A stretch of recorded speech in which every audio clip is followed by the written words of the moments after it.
Alright guys, welcome to another beer review, and today we're going back over to Runaway. It's been a little while, and this is a collaboration with SQUAWK Brewing, and this is the Blackbird Imperial Stout, which has been brewed to celebrate 5 years, or excuse me, let me have a look. I think it's the 5th birthday of Runaway. Not too sure, let me just have a look. Here we go, yeah. Brewed in collaboration with SQUAWK Brew Co. for our 5th birthday, Blackbird, our Imperial Stout was double mashed and brewed using a range of specialty malts for added depth and complexity of flavour. It has been conditioned in bottle for 9 months prior to release. And yeah, bottled March 2019, 9.5% ABV. It's now the 23rd of December, so it's had a nice little bit of additional aging to it. Picked this up from BMF, and yeah, I am a big fan of Runaway. I did that sort of brewery showcase video recently, and I've had a couple of bits since then.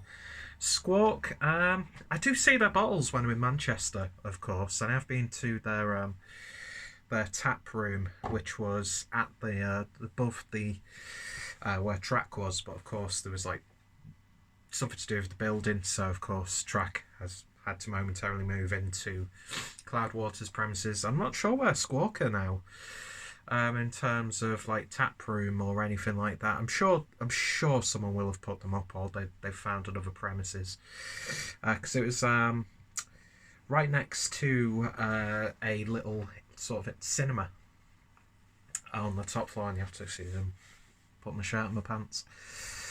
Yeah, just come back, well, been back for about an hour or so, back from my work's Christmas dinner, and plan was, if anybody was going to be hanging around afterwards who didn't have to go back to work, have a few beers. It's only me who was not in work, because I've got the rest of the year off. So I thought I'd have a casual pint of Brooklyn lager, and it just got really fucking boring, so I decided to come home. And I might actually be going out later on tonight, depending on what the plans are. So some plans still in motion. So yeah, I've had a few beers, to cut a long story short. Should have got changed by now, but oh well. So yeah, interested to try this one. Don't know where the hell my bottle opener is, so I'm going to have to try and do it with me later. There we go. Finally got that on camera. I usually fail hard when it comes to using inanimate objects to open bottles. Going to be using my BMF glass, the place from which I purchased said beverage. So there we go. Yeah, I've got quite a few Imperial Stouts to drink between now and New Year, so that's what Christmas is all about, isn't it? It's about, you know, obviously children having a really wonderful day, opening presents, and you know, families coming together throughout the season, and of course legitimised day drinking. So that's what I'm doing, even though it is now approaching 20 to 5 in the evening. So beer in the glass then, and yeah, pretty much jet black, I'd say, in this light. Seeing if there's any light bleeding from the rim of the glass, I'm not too sure. Looks pretty much jet black on camera as well. Beer didn't really pour with too much head, about half a finger's worth, and it was pouring really nicely. So let's see what we get on the nose. It's got a real heft to it.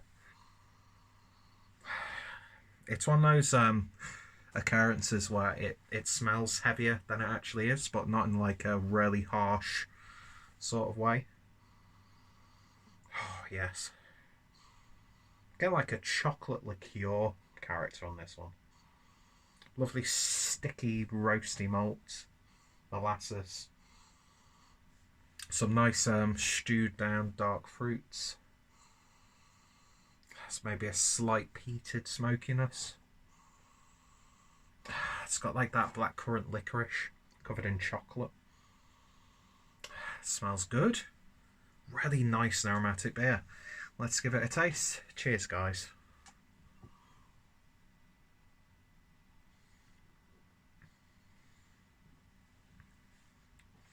Oh yeah.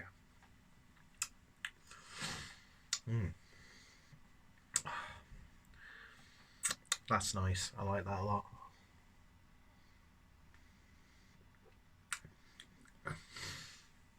Silky smooth body to it. It's not the heaviest of bodies, but it's not thin by any stretch.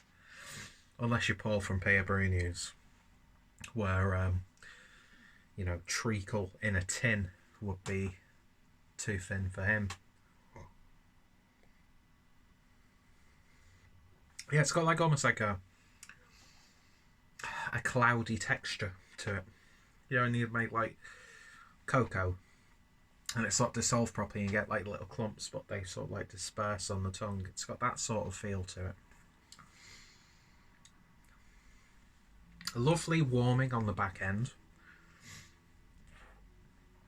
That it's got more of an alcoholic nose than it does flavour wise, but you know that you're drinking an approaching 10% ABV beer. And you have to excuse me if I sound really, really wheezy. Yeah, I think I'm getting like a chest infection, or probably been smoking a bit too much recently, because I used to have like almost fatal asthma attacks when I was younger, but grew out of them. But yeah, I'm just a bit wheezy at the moment, so you'll have to excuse any disgusting sounds, and not just lip smacking, gulping, and my voice. Oh yeah, that's lovely. And a really nice way to celebrate your 5th birthday. I don't know why I had it in my head that Runaway were a little bit older than that, because they were like one of the first sort of craft breweries, along with the likes of Tickety Brew. God, what happened to them? And like Beavertown in bottles when I was getting into this sort of stuff. SQUAWK, I've had a couple of beers. I had a really good Imperial Stout that they did with a Coffee Roasters. I can't remember it once, but that was like a few years ago now. But yeah, it's a lovely collaboration. I like this a lot.